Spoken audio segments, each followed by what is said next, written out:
Hello students, एक बार फिर आपका स्वागत है हमारे इस video channel sharp chemistry classes में। उम्मीद है आप लोग पीछे वाले वीडियो देखे होंगे, टॉपिक भी समझ में आया होगा। आज का फिर एक टॉपिक है इलेक्ट्रोकेमिस्ट्री का important topic, electrolysis and electrolysis product.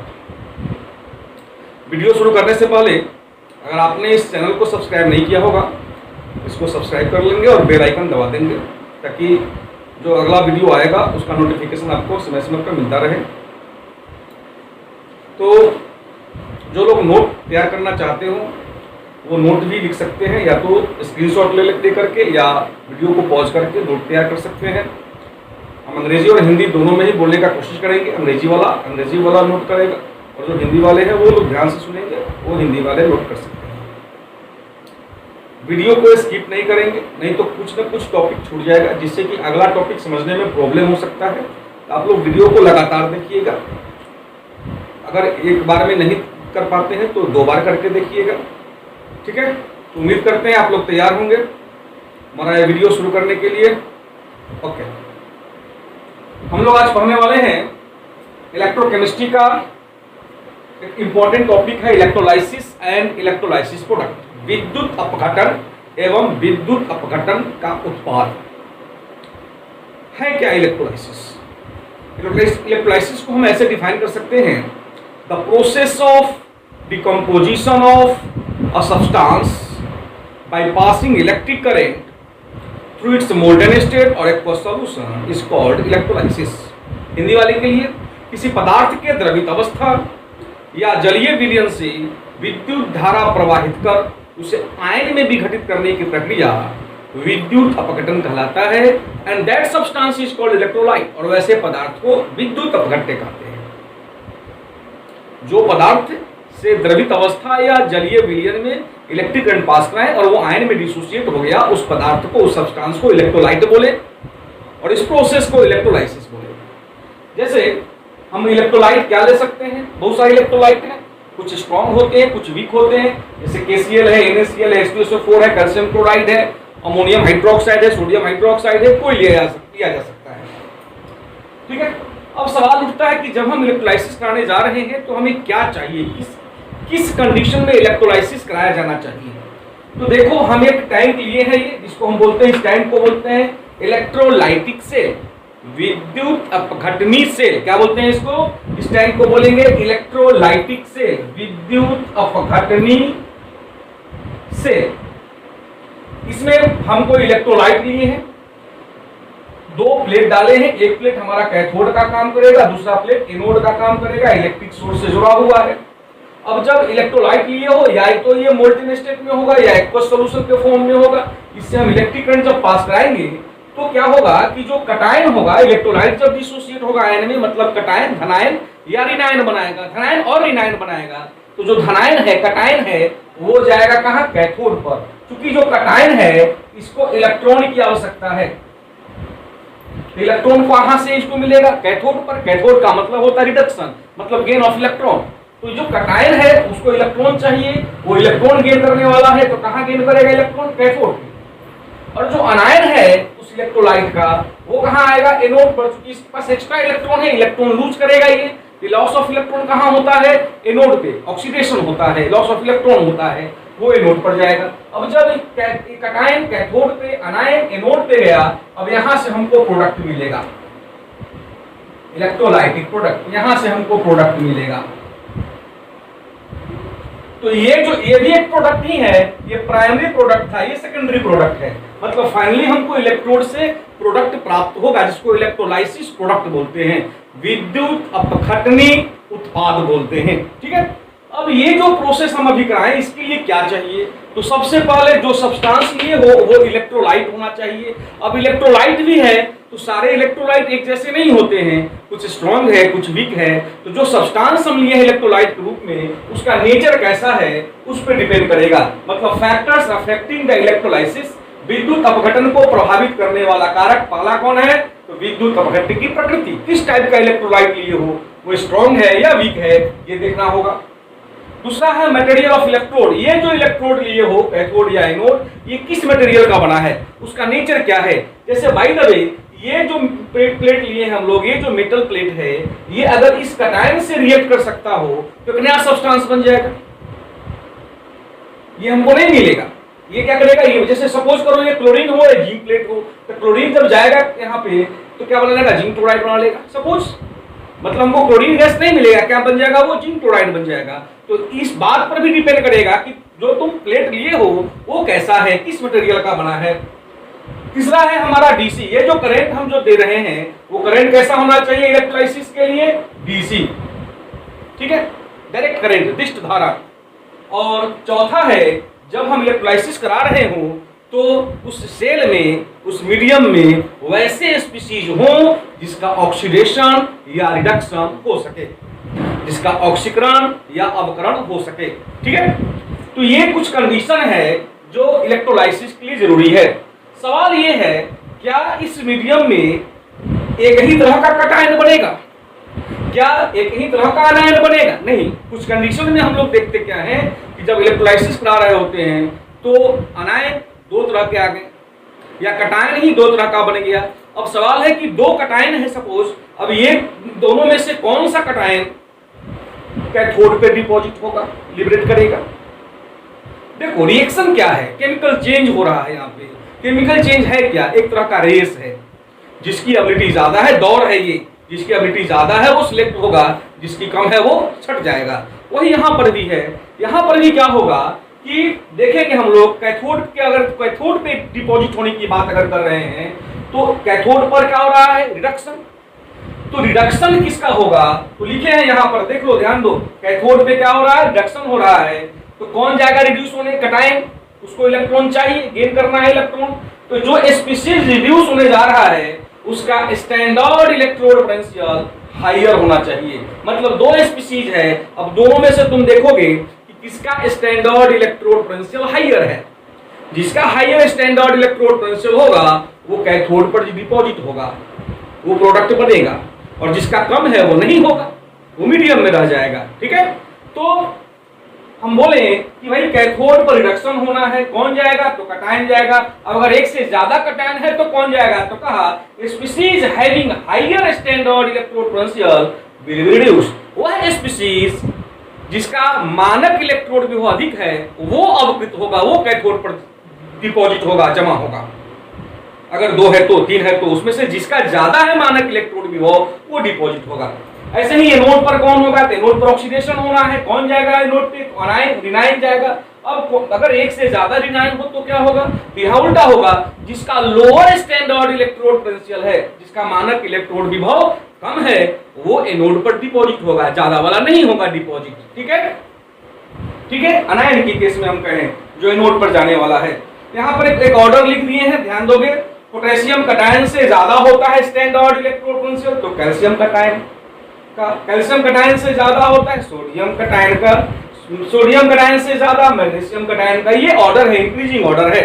मतलब अगर मीडियम में सपोज, अगर मीडियम में जिंक कटायन और हाइड्रोजन कटायन है सपोज किसी मीडियम में, तो इन दोनों में से कैथोड पर कौन डिपॉजिट होगा, जिंक कटायन या हाइड्रोजन कटायन। अभी बोले जिसका ज्यादा है वो डिपॉजिट होगा, तो हाइड्रोजन कटायन डिपॉजिट होगा, मतलब हाइड्रोजन गैस मिलेगा, जिंक नहीं मिलेगा। वैसा ही इस केस में समझा जाए, अगर हाइड्रोक्साइड आयन है या सपोज करो क्लोराइड आयन है और हाइड्रोजन आयन है, OH माइनस, Cl माइनस और H माइनस है, तब कौन होगा, तो कहें जिसका कम है, मतलब क्लोराइड आयन एनोड पर डिपॉजिट होगा, हाइड्रोजन आयन नहीं होगा डिपॉजिट। इस तरह से हम कंपैरिजन कर सकते हैं। ध्यान रखोगे ये वाला बात, जिसका ज्यादा स्टैंडर्ड इलेक्ट्रोड पोटेंशियल जिस कटायन का वो कैथोड पर जमा होगा, जिस अनायन का स्टैंडर्ड इलेक्ट्रोड पोटेंशियल कम है, मानक इलेक्ट्रोड विभव कम है, वो एनोड पर डिपॉजिट होगा। अनायनों में से देखेंगे कब, किस केस में है ये, जब मीडियम में एक से ज्यादा कटायन हो या एक से ज्यादा अनायन हो। ओके, उम्मीद है टॉपिक समझ गए होंगे। तो स्क्रीनशॉट आप ले सकते हैं या वीडियो को रोक करके आप इसको लिख सकते हैं, ठीक। हम लोग अब देखेंगे इलेक्ट्रोलाइसिस ऑफ मोल्टेन NaCl और electrolysis of aqueous NaCl solution, मतलब द्रवित NaCl विलयन का विद्युत अपघटन और जलीय NaCl का विद्युत अपघटन। देखो दोनों केस अलग अलग है। अगर तुम्हारा इलेक्ट्रोलाइट मोल्टेन स्टेट में है तो प्रोडक्ट कुछ और होगा। अगर इलेक्ट्रोलाइट एक्वस सॉल्यूशन में है तो इलेक्ट्रोलाइसिस प्रोडक्ट जो है वो बदल सकता है, विद्युत अपघटन का जो उत्पाद है वो बदल सकता है। तो शुरू करते हैं। हम पहले देखेंगे इलेक्ट्रोलाइसिस ऑफ मोल्टन NaCl, द्रवित NaCl का विद्युत अपघटन। हमारा NaCl है, मोल्टन स्टेट में है, L लिखा हुआ है, इलेक्ट्रिक करंट पास करा है तो क्या हुआ, सोडियम कैटायन और क्लोराइड अनायन में डिसोसिएट हो गया, डिकम्पोज हो गया, आयनाइज हो गया। तो सोडियम कैटायन को इलेक्ट्रॉन का कमी है, ये इलेक्ट्रॉन गेन करना चाहेगा। कहाँ गेन करेगा इलेक्ट्रॉन, तो जाहिर है कि कैथोड पे करेगा। गेन ऑफ इलेक्ट्रॉन कहाँ होता है, कैथोड पे। कितना इलेक्ट्रॉन चाहिए सोडियम में कन्वर्ट होने के लिए, 1 इलेक्ट्रॉन चाहिए। तो गेन ऑफ इलेक्ट्रॉन हुआ और सोडियम में कन्वर्ट हो गया, हमें कैथोड से सोडियम मेटल मिलेगा। क्लोराइड आयन, इसको इसके पास एक्स्ट्रा इलेक्ट्रॉन, इसको इलेक्ट्रॉन लूज करना है। कहाँ लॉस ऑफ इलेक्ट्रॉन होता है, ऑक्सीडेशन कहाँ होता है, एनोड पे, मतलब ये जाएगा एनोड पे। इलेक्ट्रॉन लूज करेगा, कितना इलेक्ट्रॉन है इसके पास, 1 इलेक्ट्रॉन, 1 इलेक्ट्रॉन लूज किया, क्लोरीन गैस में कन्वर्ट हो गया।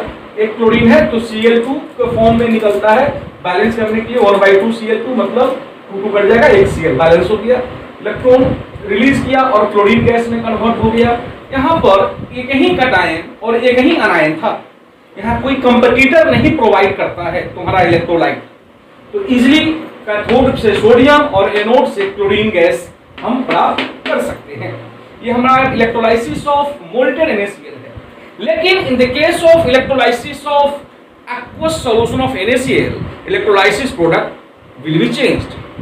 कैसे, मतलब जब हम जलीय विलयन का कराते हैं विद्युत अपघटन NaCl का, तो जो विद्युत अपघटन का जो उत्पाद है वो बदल जाएगा। कैसे बदल जाएगा, क्यों बदल जाएगा, देखते हैं। इस बार हम aqueous NaCl लिए हैं, इलेक्ट्रिक करंट पास करें, सोडियम कैटायन और क्लोराइड अनायन बनाया। जब एक्वस मतलब जलीय में वाटर के साथ है, तो जब वाटर के साथ सॉल्ट हो या एसिड हो या कोई बेस हो, तो जाहिर है कि वाटर भी पार्शियली आयनाइज होता है, जल भी आयन में विघटित होता है अंशतः। तो तुम्हारा वाटर भी कुछ आयनाइज होगा, हाइड्रोजन कैटायन और हाइड्रोक्साइड अनायन में। ठीक है, अब ये दो तरह का आयनाइजेशन हुआ। अब ध्यान से देखोगे कि 2 कैटायन अवेलेबल है मीडियम में और 2 अनायन भी अवेलेबल है, मतलब यहाँ कंपटीटर है। अब यहाँ कंपटीशन होगा, तो वो जो कॉन्सेप्ट अभी हम लोग यूज किए थे वहां यहाँ पे अप्लाई करेंगे, देखते हैं। तो चलो कैथोड पे कौन जाएगा, कैटायन, जिसको इलेक्ट्रॉन गेन करना है। कैटायन कौन, सोडियम, और कैटायन कौन, हाइड्रोजन। सोडियम भी गया, क्योंकि 1 इलेक्ट्रॉन इसको चाहिए, 1 इलेक्ट्रॉन गेन करके सोडियम में कन्वर्ट हो गया। इसका स्टैंडर्ड इलेक्ट्रोड पोजीशन है -2.71 वोल्ट। इसको ऐसे होना है। और हाइड्रोजन कैटायन भी 1 इलेक्ट्रॉन गेन करके हाइड्रोजन बना सकता है, इसका कितना होता है स्टैंडर्ड इलेक्ट्रोड पोजीशन 0 वोल्ट। तो यहाँ पर रिडक्शन हो रहा होने वाला 2 स्पीशीज है। अब हमें तय करना है, हम तय करेंगे अब यहाँ पर कि दोनों में से कौन हमको मिलेगा। तो कॉन्सेप्ट क्या पढ़े थे कि वो रिड्यूस होता है जिसका स्टैंडर्ड इलेक्ट्रोड पोटेंशियल हाइयर है। ठीक है, तो क्यों कौन किसका ज्यादा है, इसका -2.71 है, इसका 0 है। जाहिर है किसका ज्यादा है, इसका ज्यादा है, मतलब ये रिएक्शन टेक प्लेस करेगा, ये टेक प्लेस नहीं करेगा कैथोड पे। तो ये लिखे यहाँ पर कि standard electrode potential of sodium is less than hydrogen.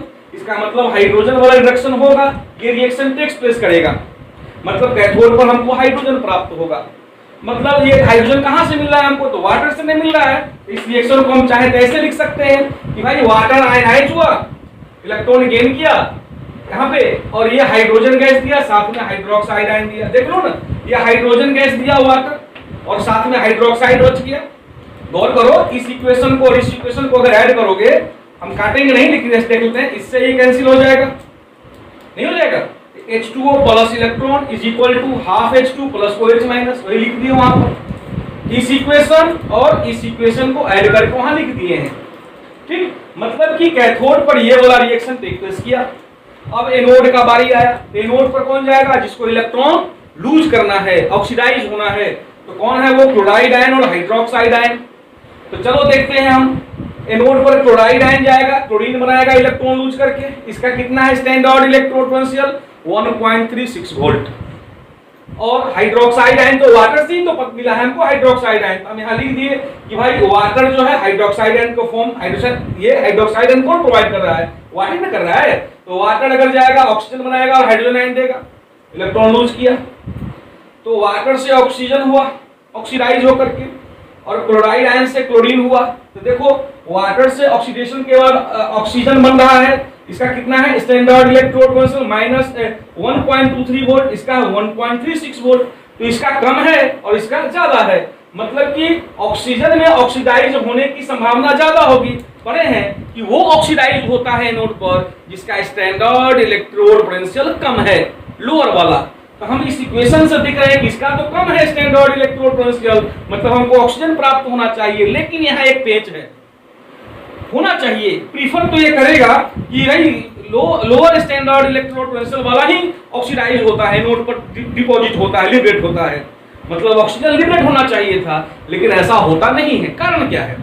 ठीक है, इसका लोअर स्टैंडर्ड इलेक्ट्रोड पोटेंशियल है, लेकिन ये ओवर पोटेंशियल वाला होता है। ऑक्सीजन में जब कन्वर्ट होगा इसको ओवर पोटेंशियल करना पड़ता है, मतलब बाहर से ज्यादा पोटेंशियल देना पड़ता है। क्यों? क्योंकि इस पोटेंशियल पे कराओगे, प्रीफर तो करेगा इस पोटेंशियल पे, लेकिन बहुत धीरे धीरे होगा, तो प्रोडक्ट इतना धीरे होगा कि प्रोडक्ट निग्लिजिबल होगा। तो हम ज्यादा प्रोडक्ट करना होगा तो क्या करना पड़ेगा, हमको ज्यादा पोटेंशियल देना पड़ेगा, मतलब देखा जाए ओवरऑल तो पोटेंशियल इसका ज्यादा हो जाएगा। ठीक बात समझ रहे हो? जैसे किसी भी वस्तु का मार्केट प्राइस है 5 रुपया, ठीक है, लेकिन वो अवेलेबल ही नहीं है। अब कोई ब्लैक मार्केटिंग करेगा, उसका 5 रुपए वाला चीज का कीमत कितना लेगा तुमसे? 20 रुपया, भले ही उसका एमआरपी 5 रुपीज है, लेकिन वो जो है क्योंकि शॉर्टेज होने के कारण वो तुमसे क्या कर रहा है कि नहीं हम 20 रुपए में देंगे, लेना है तो लो। कीमत कितना? 5 ही है, मतलब है तो कीमत 5, लेकिन तुमको कितना में खरीदना पड़ रहा है? 20 में खरीदना पड़ रहा है, ज्यादा में खरीदना पड़ रहा है। वैसे ही है तो इसका स्टैंडर्ड इलेक्ट्रोड पोटेंशियल कम, लेकिन ऑक्सीजन हमको इसके रेट में ऑक्सीजन हमको मिले, इसके लिए हमको ज्यादा पोटेंशियल देना पड़ेगा। मतलब कि अब तब क्या होगा कि इसका वैल्यू बढ़ जाएगा, तब ये जब वैल्यू बढ़ जाएगा तो ये कम हो गया। मतलब होना चाहिए इसके अकॉर्डिंग ऑक्सीजन ऑक्सीडाइज होना चाहिए वाटर को ऑक्सीजन में, लेकिन ओवर पोटेंशियल होने के कारण हमको क्या मिलेगा? क्लोरीन मिलेगा। फिर समझ लो, लोअर पोटेंशियल है वाटर टू ऑक्सीजन के ऑक्सीडेशन का, तो होना चाहिए था ऑक्सीजन ही ऑक्सीडाइज होना चाहिए था एनोड पे, लेकिन होता है क्लोरीन। क्यों? क्योंकि लोअर है, लेकिन ऑक्सीजन को तेजी से वाटर को तेजी से ऑक्सीजन में ऑक्सीडाइज करने के लिए हमको और ज्यादा पोटेंशियल की आवश्यकता पड़ता है बाहर से तेजी में कराने के लिए, जो जिसका वैल्यू इससे बढ़ जाता है। तब जाहिर है कि वो नहीं होगा, अब यही वाला होगा। तो यहाँ लिखे हैं water should be oxidise but due to over potential of oxygen oxidation of chloride ion is preferred.